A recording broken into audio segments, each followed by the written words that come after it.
Assalamualaikum warahmatullahi wabarakatuh. Saya Beldari. Saya akan mempresentasikan materi dengan judul motivasi dalam organisasi. Poin pertama, pengertian motivasi. Secara etimologi, motivasi diambil dari kata motif. Dalam Kamus Besar Bahasa Indonesia, motif diartikan dengan sebab yang menjadi dorongan atau yang menimbulkan semangat, sedangkan motivasi adalah dorongan. Dalam kasus lengkap psikologi, motivasi diartikan sebagai dorongan. Jadi dapat disimpulkan bahwa motivasi adalah suatu dorongan perangsang membangkitkan semangat individu. Lebih jauh pengertian motivasi secara terminologi, menurut beberapa pendapat para ahli dan cerdik cendekiawan memberikan uraian sebagai berikut.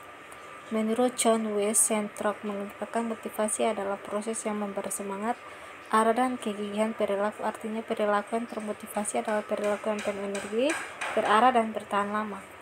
Fauzia Nasution mengemukakan bahwa motivasi adalah segala sesuatu yang mendorong seseorang untuk bertindak melakukan sesuatu.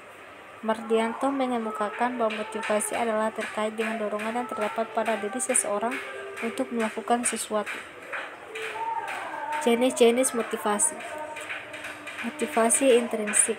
Jenis motivasi ini timbul sebagai akibat dari dalam diri individu sendiri tanpa ada paksaan dari orang lain, tetapi atas kemauan sendiri. Misalnya, anak mau belajar karena ingin memperoleh ilmu pengetahuan dan ingin menjadi orang yang berguna bagi nusa, bangsa, dan negara. Oleh karena itu, ia rajin belajar tanpa ada suruhan dari orang lain. Motivasi ekstrinsik. Jenis motivasi ini timbul sebagai akibat pengaruh dari luar individu, apakah karena adanya ajakan, suruhan, atau paksaan dari orang lain, sehingga dengan kondisi yang demikian akhirnya ia mau melakukan sesuatu atau belajar. Misalnya, seseorang mau belajar karena disuruh oleh orang tuanya agar mendapat peringkat pertama di kelasnya. Teori-teori motivasi. Motivasi Abraham Maslow. Abraham Maslow mengemukakan bahwa pada dasarnya semua manusia memiliki kebutuhan pokok.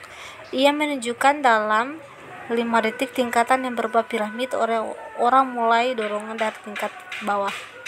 Teori motivasi Herbert. Menurut Herbert, ada 2 jenis faktor mendorong seseorang untuk berusaha mencapai kepuasan dan menjauhkan diri dari ketidakpuasan. 2 faktor yang disebut faktor higienis, faktor ekstrinsik atau faktor intrinsik. Teori motivasi Douglas McGregor mengumpulkan 2 pandangan manusia, yaitu teori X atau negatif dan teori Y atau positif. Teori motivasi Fromm. Teori dan Fromm tentang cognitive theory of motivation menjelaskan mengapa seseorang tidak akan melakukan sesuatu yang ia yakini ia tidak dapat melakukannya, sekalipun hasil dari pekerjaan itu sangat dapat ia inginkan. Hierarki kebutuhan. Hierarki kebutuhan Maslow adalah salah satu teori motivasi yang paling terkenal dan banyak digunakan dalam psikologi dan manajemen.